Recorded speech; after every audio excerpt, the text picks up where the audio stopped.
Atât de mult a iubit Dumnezeu lumea, că a dat pe singurul său Fiu, ca oricine crede în El să nu moară, ci să aibă viață veșnică.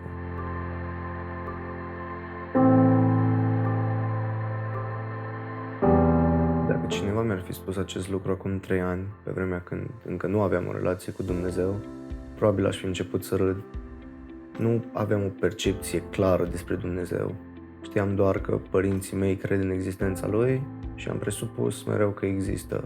Acum 3 ani, abia terminasem clasa 9 și mă credeam cel mai tare.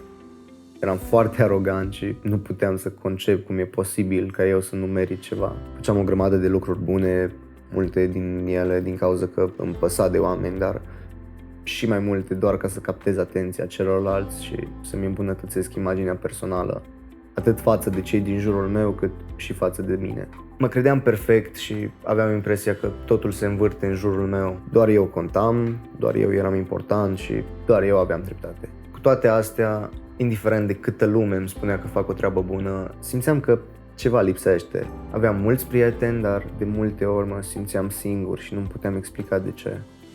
Asta până când am participat la o tabără creștină de tineret. Acolo am avut prima mea întâlnire reală cu Dumnezeu. A fost ceva senzațional. Am simțit ceva ce nu mai simțisem niciodată până atunci, ceva real și ceva pur. Am simțit cu adevărat dragostea lui Dumnezeu.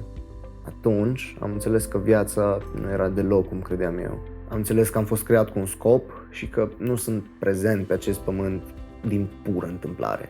Dumnezeu mi-a vorbit, m-a atins, m-a făcut să înțeleg că fiecare are ceva special, ceva de iubit.